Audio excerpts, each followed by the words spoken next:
'Tis the season of joy and light, of crackling fires and snow-kissed nights. A time for family, for laughter, and the soft glow of Christmas cheer. But beneath the garlands and golden bells lies a darker side to the season, one wrapped in shadows and whispered in the cold. For every carol sung, there's a story untold, of footsteps in the snow that shouldn't be there, of gifts that carry curses, and trees adorned with secrets meant to stay buried. The 12 nights of Christmas, 12 nights of magic, mystery, and mirth. But what if I told you, not all magic is kind, and not all mysteries welcome the light of day? Some tales were never meant to be shared by the fire, and some stories belong to the darkness. Tonight, we delve into the shadows of the season, where the flicker of candlelight might reveal more than you bargained for, and the sound of sleigh bells carries an ominous tone. These are not tales of sugar plums or stockings hung with care. No, these are the 12 Frights of Christmas, dark tales to chill your spirit and haunt your holidays. So lock your doors, stoke the fire, and let the night unfold. For Christmas isn't always merry. Sometimes it's just menacing. It was a quiet Christmas Eve in rural Maine, the kind of night where the snow blankets everything in thick, pristine layers, and the air is so cold it feels like it could freeze your breath mid-exhale. My family and I had just finished our holiday dinner. The warmth of the fire crackling in the hearth and the soft glow of the Christmas lights around the house created a peaceful, almost magical atmosphere. I had always loved Christmas, the coziness, the traditions, the comfort of being surrounded by loved ones. But this year, something felt off. The wind howled outside, sending gusts of snow flying against the windows. It sounded like an old ghost wailing in the distance. The storm had picked up as the evening wore on, and it was hard to believe anyone would be out in this weather. We lived far out in the country, on a winding road that seemed endless when the snow piled up. There were no neighbors for miles. Even if there were, who would be out here on Christmas Eve braving the storm just to visit? Still, an uneasy feeling crept into my chest, the kind you get when something is slightly off. I tried to push it away, focusing on the laughter around the dinner table as my younger brother joked about his disastrous attempt at baking cookies. But no matter how hard I tried to ignore it, the unease lingered. Then I heard it, a faint knock on the door. At first, I thought it was the wind, maybe a branch tapping against the house. But then, the knock came again, louder, almost demanding. I froze. My family didn't seem to notice, still engrossed in their conversations. I excused myself from the table and walked toward the door, feeling the hairs on the back of my neck rise. When I opened the door, expecting only the cold, I was met with a strange sight: footprints in the snow. At first, I thought I might be imagining it, but no, there they were. Fresh prints, crisp and sharp in the new snow, leading right up to the door. The snow around them was undisturbed, as if they had appeared out of nowhere. I scanned the yard, but no one was in sight. Just the endless white. My heart raced as I slammed the door shut behind me, my breath shallow. I locked the door and checked the windows, ensuring everything was secure. The house felt too quiet. I could hear the wind outside, but inside there was no sound, just the rhythmic tick-tick of the clock on the wall. Then the phone rang. The sudden noise startled me.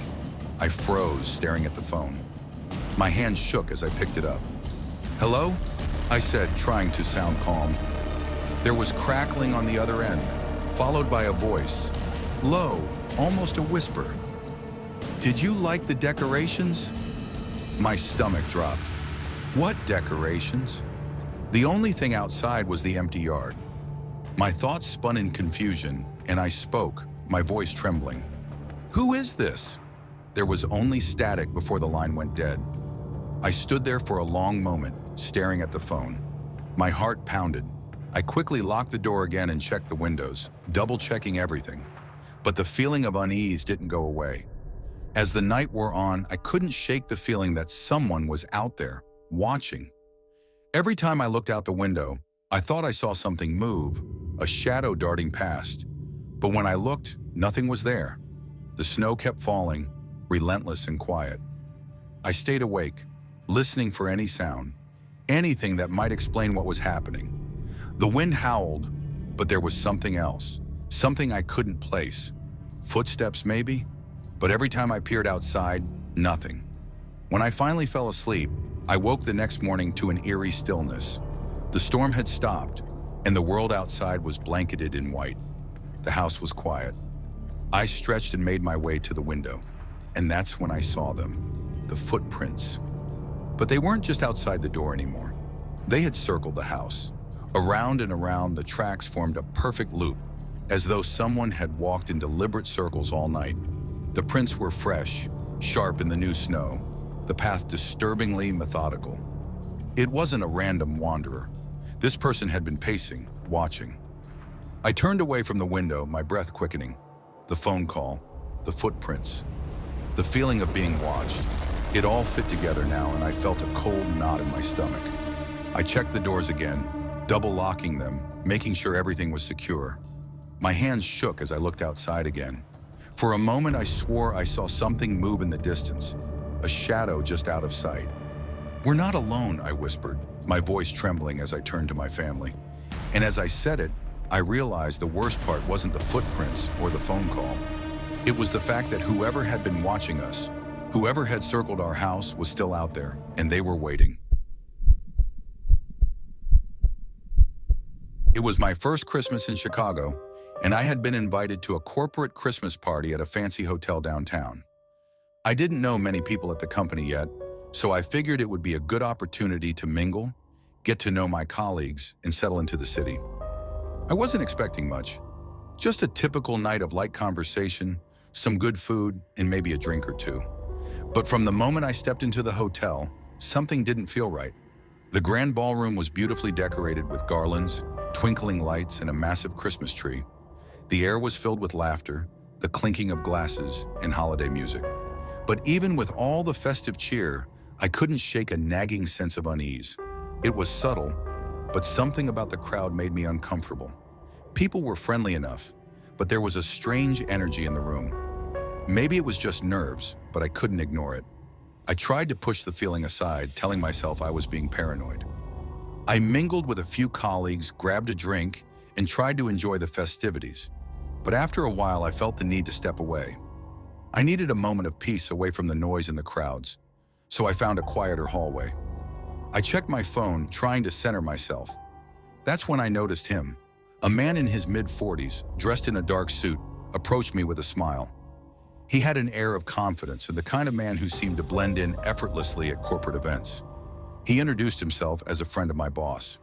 I didn't recognize him, but I wasn't great at remembering faces, so I didn't think much of it.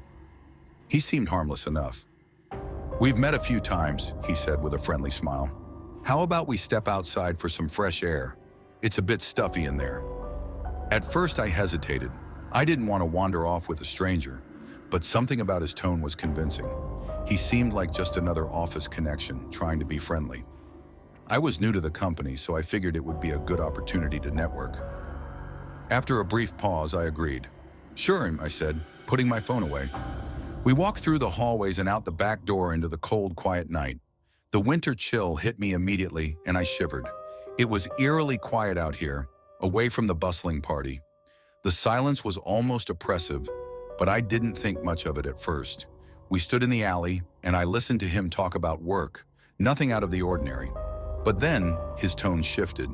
The air seemed to grow colder, and I felt a sudden discomfort. Without warning, his hand shot out, grabbing my arm tightly.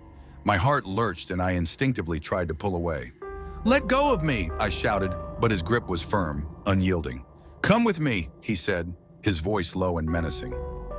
I struggled, my heart pounding as I tried to break free, but his hand didn't loosen. He started pulling me toward a dark, unmarked van parked at the end of the alley. Panic hit me like a wave. I could see the faint outlines of people in the van, but everything happened so fast, I didn't have time to think. My mind raced, and all I could do was pull harder, desperate to break free. "Help!" I screamed, but the alley was empty, and my voice seemed to vanish in the cold night air. Just as I thought I was going to be dragged into the van, I heard a shout from behind. "Hey, what the hell do you think you're doing?" The voice was loud and full of authority. I turned quickly and saw Karen, one of my colleagues, rushing toward us. She had stepped outside for some air and must have seen what was happening. The man froze for a moment, his eyes darting toward Karen. Without a word, he released me and stepped back, disappearing into the shadows of the alley. I stood there shaking, too stunned to speak. "Are you okay?" Karen asked, her voice filled with concern as she reached me. I could barely find my voice. I nodded, but my body trembled. I don't know. I thought he was just a friend of my boss. But then he tried to drag me into that van. My voice quivered as I spoke, still in shock. Karen immediately called for help and we headed back inside the hotel. She alerted security and the police arrived shortly afterward. They took a report and the officers traced the van's license plate. They found the vehicle abandoned in a nearby alley, but the man had disappeared by the time they arrived. There were no leads. I couldn't believe how close I had come to being kidnapped. It was like a nightmare come to life. If Karen hadn't been there, I don't know what would have happened. I still get chills when I think about it. After that night, I couldn't bring myself to attend another office party. The terror of what could have happened haunted me long after the event. The strange thing was, I never saw that man again. I still don't know his name, and I never found out what he wanted. But the memory of that night stayed with me. Salem had always intrigued me. Growing up, I'd read about the witch trials, the haunted atmosphere, and the eerie history of the town. When I decided to spend Christmas on the East Coast, Salem seemed like the perfect escape. I rented an old house for the holiday season, advertised as an authentic historic home. The elderly woman who owned it, Mrs. Ashford, promised peace and quiet, perfect for a solitary retreat. I arrived late one evening. The house was just as charming as the pictures: ivy-covered walls, old wooden beams, and a large stone fireplace. Mrs. Ashford greeted me warmly, handed me the keys, and mentioned how the house had been standing for centuries. Her smile seemed both welcoming and unsettling, but I shook it off. It was just an old house. The first night was quiet. The house was colder than I expected, but I assumed it was just the age of the building. I settled by the fire, listening to the wind howl outside. The house creaked occasionally, but that was to be expected. Yet as I went to bed, I heard footsteps, slow and deliberate, moving above me in the attic. I assumed it was the house settling, or maybe a rodent. But the noises didn't stop. They echoed through the walls, faint whispers like voices just out of reach. The next day, I thought I'd shake off the unease. I went out to explore Salem and returned late. That's when things took a turn. I heard the piano again. It was faint, a distant haunting melody that seemed to drift from the parlor. I walked to the room, but when I opened the door, the room was empty. No piano. The music stopped as quickly as it had started. I checked the room but found nothing out of place. I convinced myself it was just my imagination. As Christmas Eve arrived, the house felt colder, even with the heating on. The fire crackled in the hearth, but it didn't warm the air. I wrapped myself in blankets, trying to stay warm, but I couldn't shake the feeling that I wasn't alone. The air felt heavy, as if something was watching me. Every creak of the house felt more pronounced, every shadow more sinister. Then the lights flickered and went out completely, plunging the house into darkness. I fumbled for matches to light a candle. That's when I saw her. A figure stood in the doorway, a woman pale and translucent, wearing a tattered Victorian gown. Her long, dark hair fell around her face, and her eyes were hollow, empty. She didn't move, just stood there staring at me. I froze, unable to move or speak. The air around me turned icy cold, the temperature dropping so suddenly that I could see my breath. I instinctively pulled the blanket tighter, but it didn't help.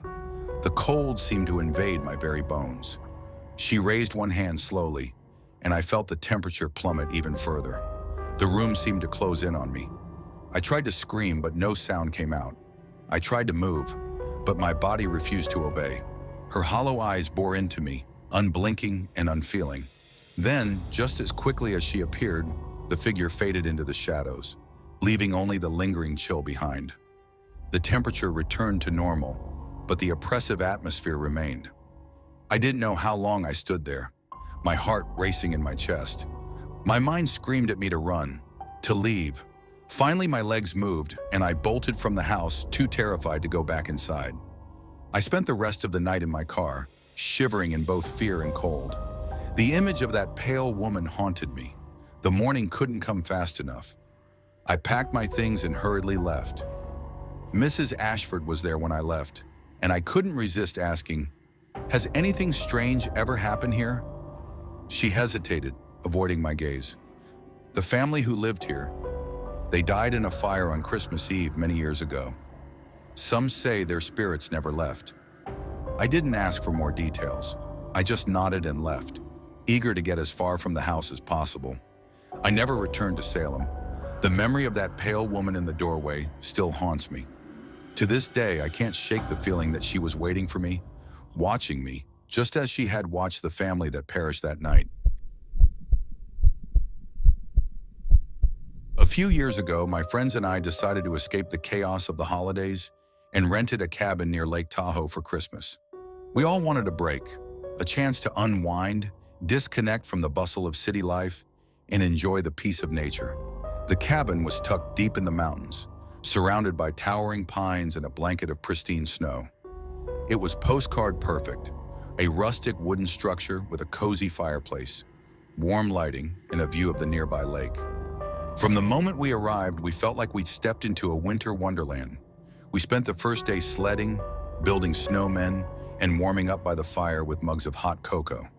At night, we cooked together, played board games, and marveled at the silence around us. The isolation was part of the charm. At least that's what we thought. By the second night, things started to feel off. It was around midnight when I was startled awake by an unusual sound. At first, I thought it was just the wind brushing against the cabin or branches tapping on the windows. But as I lay there listening closely, the noise became more distinct. It wasn't random, it was rhythmic. It sounded like something or someone scraping against the side of the cabin. My heart began to race as the scraping shifted into tapping. Soft at first, then louder. It was coming from outside, moving along the walls. I sat up in bed, holding my breath. My eyes darted to the window, where the moonlight cast long shadows across the snow. I tried to convince myself it was nothing, just the creaking of an old cabin settling into the cold night. But then, out of the corner of my eye, I saw movement. A shadow, faint but unmistakable, was pacing outside, just beyond the edge of the cabin. My breath caught in my throat as I watched it slowly circle the building. I grabbed my phone, desperate to call someone, anyone, but the screen displayed no signal. I tried to send a text to my friends, but it didn't go through. Panic started to creep in as I realized how completely isolated we were. There was no way to call for help, and whoever or whatever was out there had no trouble getting close. I couldn't stay in bed any longer. I tiptoed out of my room and went to wake my friends.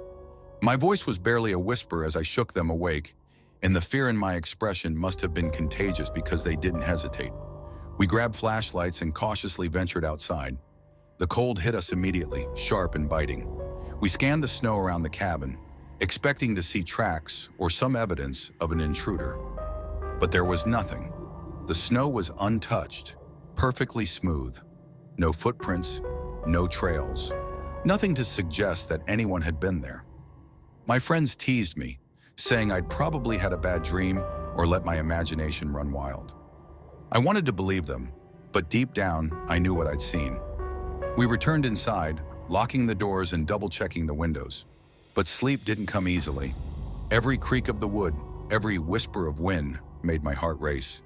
I couldn't shake the feeling that we weren't alone. Around 3 a.m., just when things seemed to settle down, one of my friends made a strange discovery. He had gone outside briefly to grab his bag from the car and found something buried in the snow near the front steps, an old rusted key. It was small, corroded, and completely out of place. None of us had seen it before, and its sudden appearance only deepened the mystery. The rest of the night was tense. We stayed huddled in the living room, keeping the fireplace roaring and the lights on.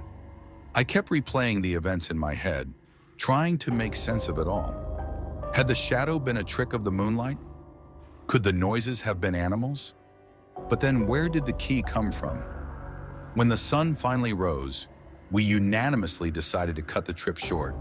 The cabin's charm had disappeared, replaced by a sense of foreboding that none of us could shake. As we packed up, I couldn't resist asking the property manager about the cabin. He didn't say much, just mentioned that it was an old place with a lot of history. I pressed him for details, but he only gave a vague smile and said, "You know how the mountains are. They hold secrets." We drove away that morning, leaving the cabin and its secrets behind. I've never returned to Lake Tahoe since that trip. Sometimes I think about the shadow, the tapping, and the key. Were we just paranoid, or was there something or someone lurking in those woods? I don't have answers, and I'm not sure I want them. What I do know is this: I'll never look at an isolated cabin the same way again. It was my first Christmas working in London, and I was eager to experience the city's famous holiday charm. My office had organized a Christmas party at a charming venue near Covent Garden. The streets were alive with twinkling lights, the scent of roasted chestnuts, and the hum of carolers serenading late-night shoppers. Inside the party, the mood was even merrier. Glittering decorations, laughter, and the warm buzz of mulled wine filled the air. I spent most of the night chatting with colleagues, feeling pleasantly detached from the usual workday stress. It was a perfect introduction to London's holiday spirit, but as midnight approached, the crowd began to thin out. Most of my co-workers were either heading to another pub or grabbing a cab home. I decided to walk back to my flat. It was only 15 minutes away, and the crisp winter air seemed like the perfect way to end the night. The streets were unusually quiet as I started my journey home. A fresh layer of snow had fallen earlier, muffling my footsteps as I strolled past shuttered shops and glowing window displays. London felt magical, almost serene, but as I approached a darker stretch of road lined with small, closed storefronts, the comforting glow of the city lights seemed to fade. That's when I saw him. Standing on the corner ahead was a man dressed in a Santa suit. At first, I thought nothing of it.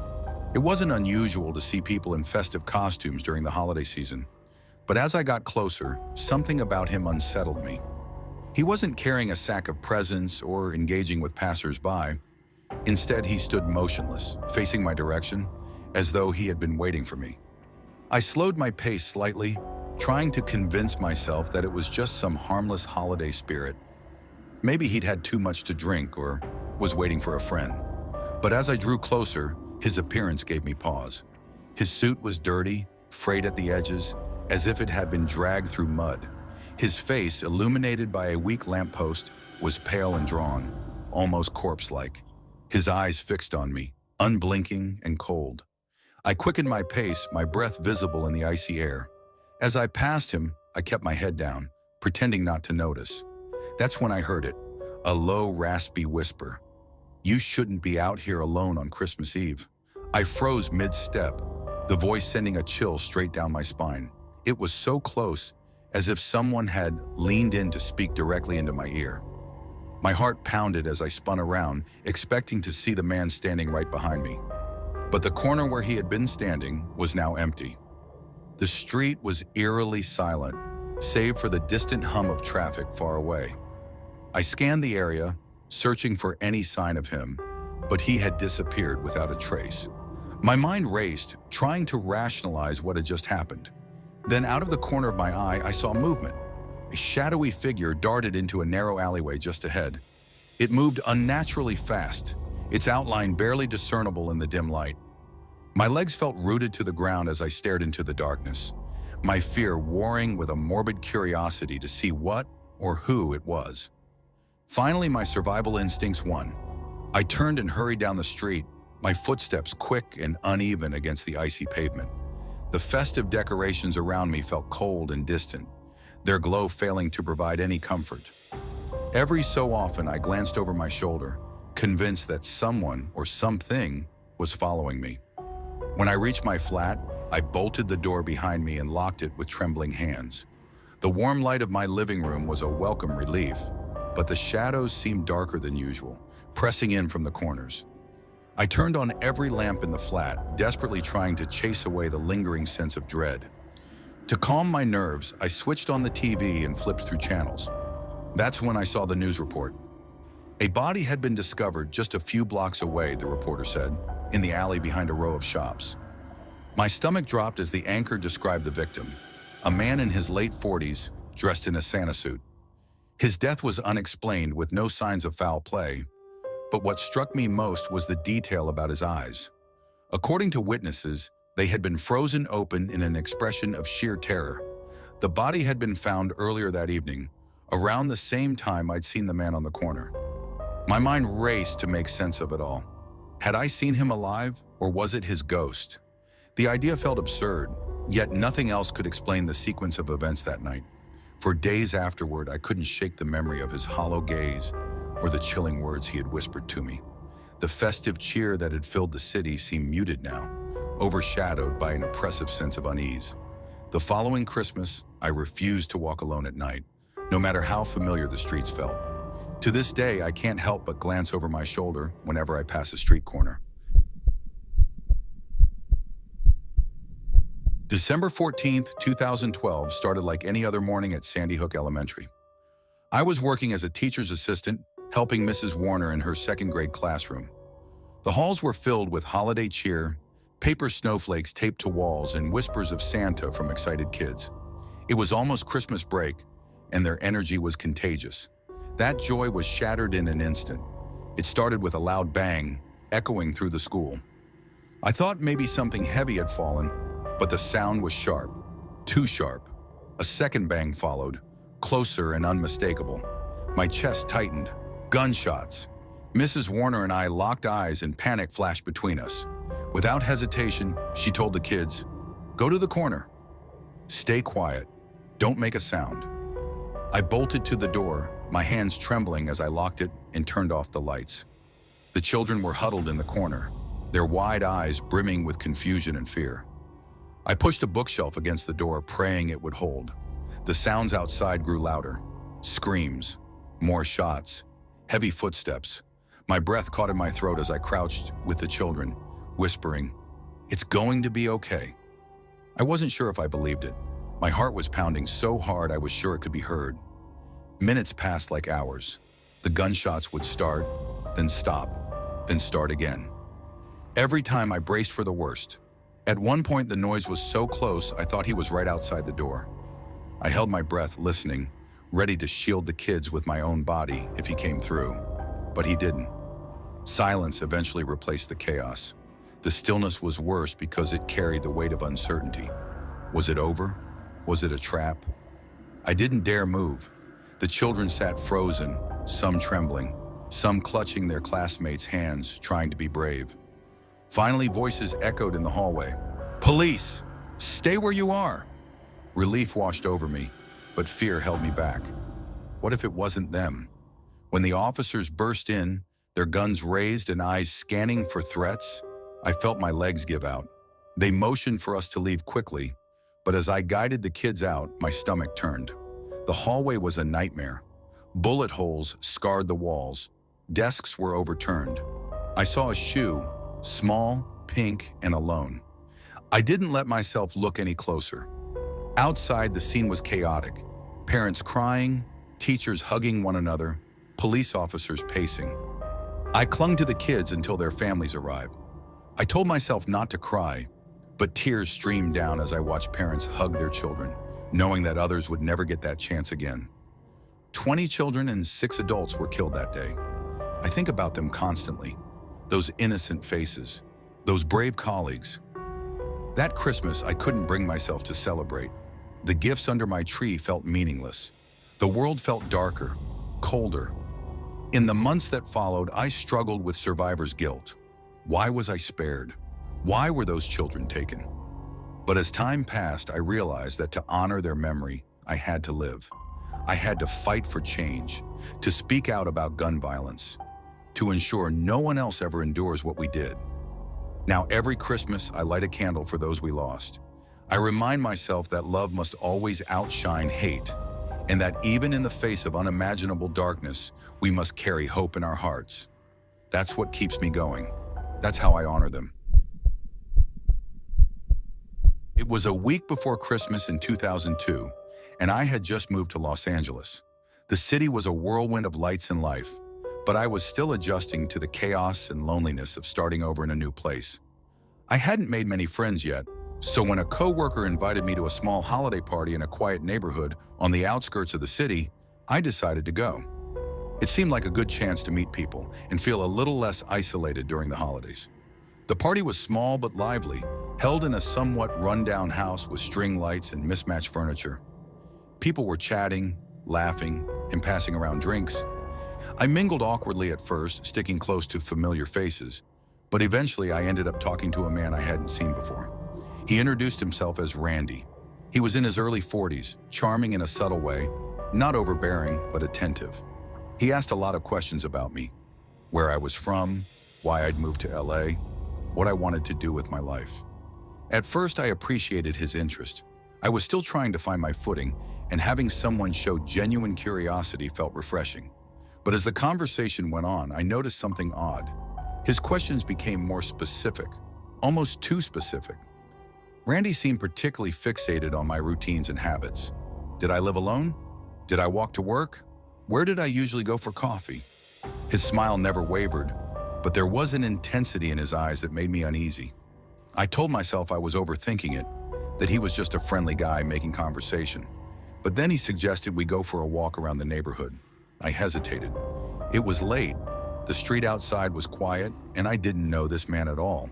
But I didn't want to seem rude or paranoid, so I agreed, thinking it would just be a quick loop around the block. The night air was crisp and the streets were lined with dimly lit houses and bare trees. At first, we walked in silence, and I tried to shake off the nagging sense of discomfort. Then Randy started talking about his past, sharing vague details about places he'd lived and people he'd known. His tone was calm, almost hypnotic, but there was something unsettling about how he spoke. He lingered on certain details in a way that felt rehearsed, like he'd told the same story many times before. As we turned down a side street, he pointed out an alley that would shorten the walk back to the party. It was dark, narrow, and flanked by tall fences. Something in my gut told me not to follow him, but before I could protest, he was already walking ahead. Halfway through the alley, I noticed a van parked near the far end. It was unmarked, the kind of vehicle you'd see in a police procedural about kidnappings. Randy slowed his pace and gestured toward it casually, saying he needed to check on something. My pulse quickened as I realized the situation wasn't right. I stopped walking and muttered something about needing to head back to the house. Randy turned to look at me, his expression unreadable. For a moment, I thought he would let it go, but then his tone shifted. "Don't make me chase you," he said. His words hit me like ice water. My fight or flight response kicked in, and I bolted without looking back. My heart pounded as I ran, my breath visible in the cold air. The alley seemed endless, but when I finally reached the main road, I spotted a small convenience store with its lights still on. I ran inside, slamming the door behind me. The shopkeeper gave me a startled look as I begged him to call the police. My words tumbled out in a panicked rush as I described Randy, the alley, the van. The man behind the counter nodded and made the call while I stood by the window, peering out into the night. When the police arrived, I explained everything again. They took me seriously, more seriously than I expected. One of the officers asked me to stay while they checked out the area. The next morning, I got a call from the police. They had arrested Randy. My blood ran cold when they told me his full name, Randy Kraft. It turned out he was one of the most notorious serial killers in California's history, known as the Scorecard Killer. Although most of his crimes had taken place decades earlier, he had evaded capture for years. The van I'd seen was his, and inside they found evidence linking him to unsolved cases. I couldn't believe how close I'd come to becoming one of his victims.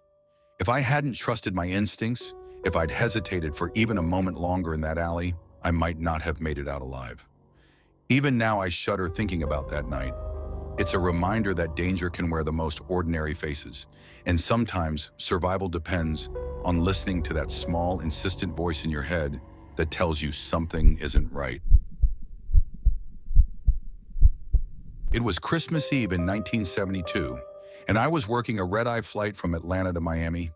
The holiday season made everything busier, but the mood that night felt unusually heavy. Just days before, Eastern Airlines Flight 401 had crashed into the Florida Everglades. Over 100 people had lost their lives, including Captain Robert Loft and flight engineer Donald Repo. The survivors' stories were haunting, and the crash had left a shadow over everyone in the airline industry. What made the tragedy even more chilling were the rumors. Parts salvaged from the wreckage of Flight 401 had been installed in other Eastern Airlines planes, including the very Lockheed L-1011 I was assigned to that night. I wasn't superstitious, but the whispers of strange occurrences had already spread. Crew members claimed to see figures in pilot uniforms aboard flights, warning of danger.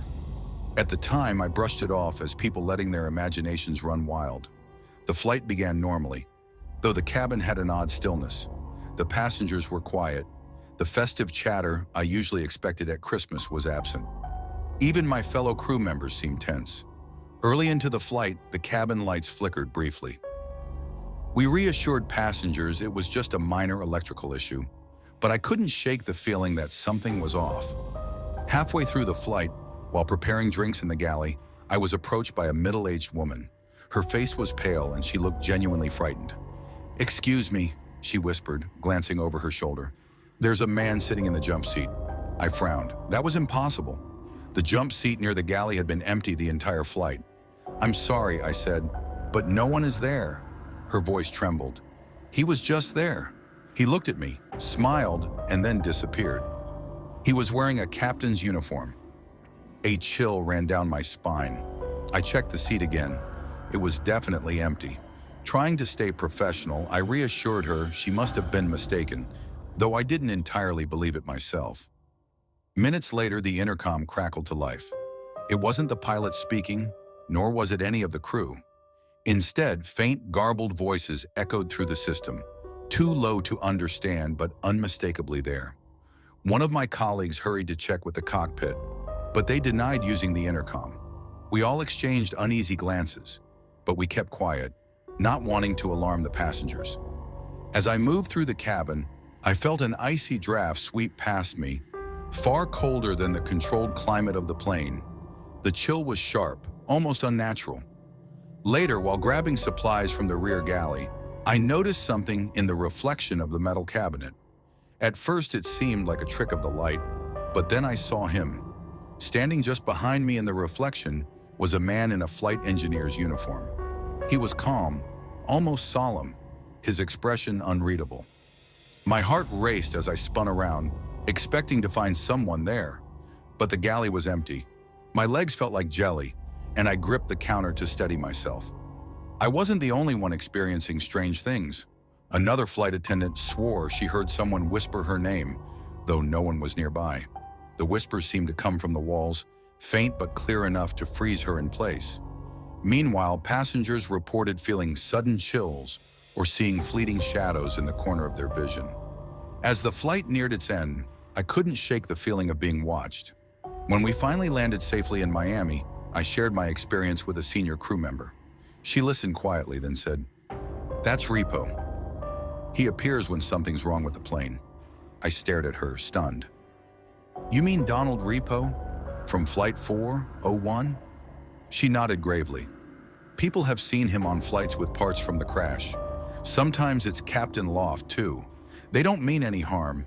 They're protecting us." Chills ran down my spine as she shared stories from other crew members. In one instance, a pilot claimed to have seen Repo in the cockpit. Repo reportedly warned him about a fire in the engine, which mechanics later confirmed. Another attendant described seeing Captain Loft seated in the cabin, looking out the window. The rumors became so widespread that Eastern Airlines eventually removed all parts salvaged from Flight 401, though officially, the airline dismissed the stories as urban legends. But for those of us who had flown on those planes, the experiences felt too real to ignore. I'll never forget that Christmas Eve flight. It was my closest encounter with something unexplainable, and it changed how I viewed the world. To this day, every time I board a plane, I think of Captain Loft and Engineer Repo, guardians of the skies forever tied to that fateful crash in the Everglades. The snowstorm had been raging for hours, swallowing my car's headlights in a swirling chaos of white. Donner Pass in California wasn't where I'd planned to spend Christmas Eve, But a detour due to road closures left me stranded on this desolate mountain road.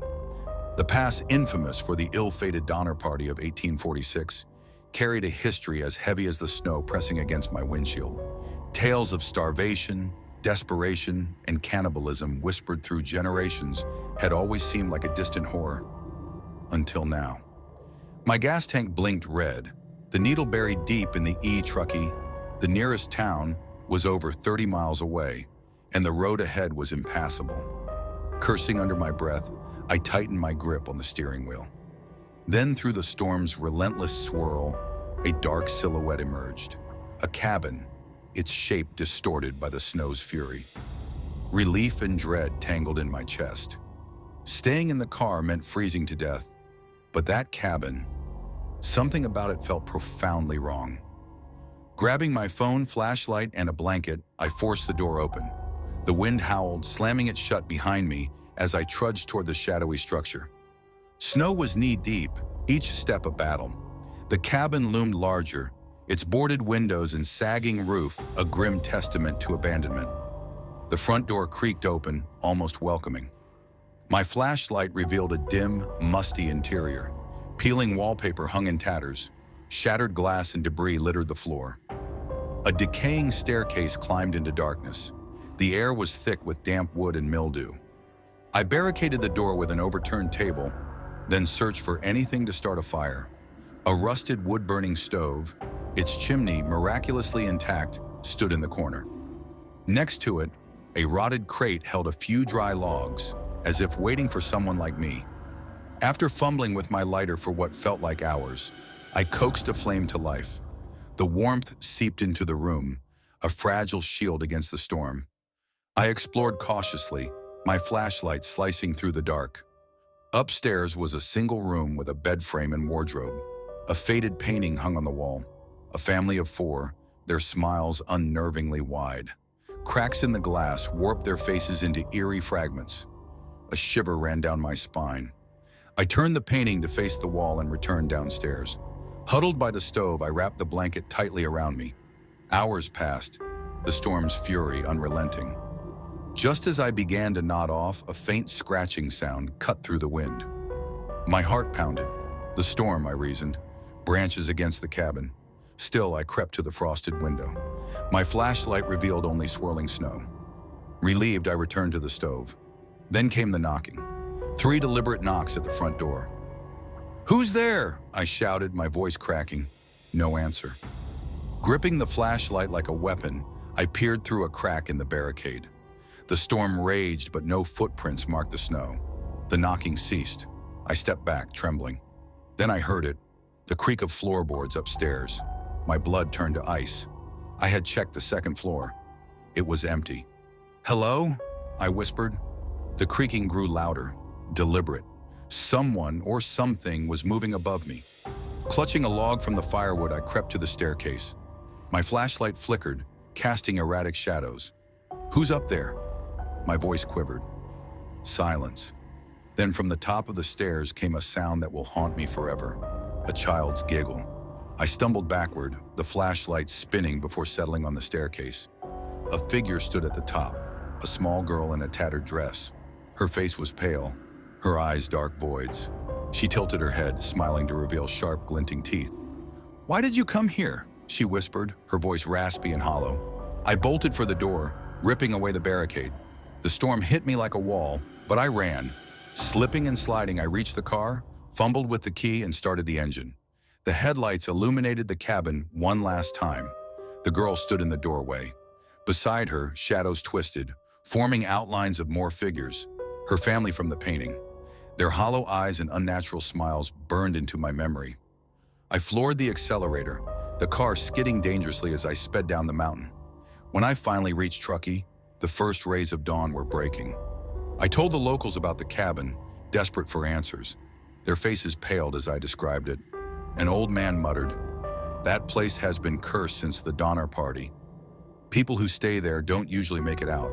I never returned to Donner Pass, but every Christmas Eve, I dream of that cabin. In my dreams, the girl is always waiting. The Christmas season may bring joy and celebration, But as these chilling tales remind us, it is also a time when the unexpected can happen. Whether it's a haunted house, a brush with a predator, or an encounter with spirits from the past, the world is full of mysteries that defy explanation. These stories serve as a sobering reminder. Never let your guard down, even during the happiest times of the year. Trust your instincts, cherish the moments with loved ones, and respect the unknown. For the holiday season, while magical, is also a time when the veil between worlds and our sense of safety can be thinner than we think. Stay vigilant, be kind, and hold those you care about close. Sometimes the true gift of Christmas is simply making it safely to the new year.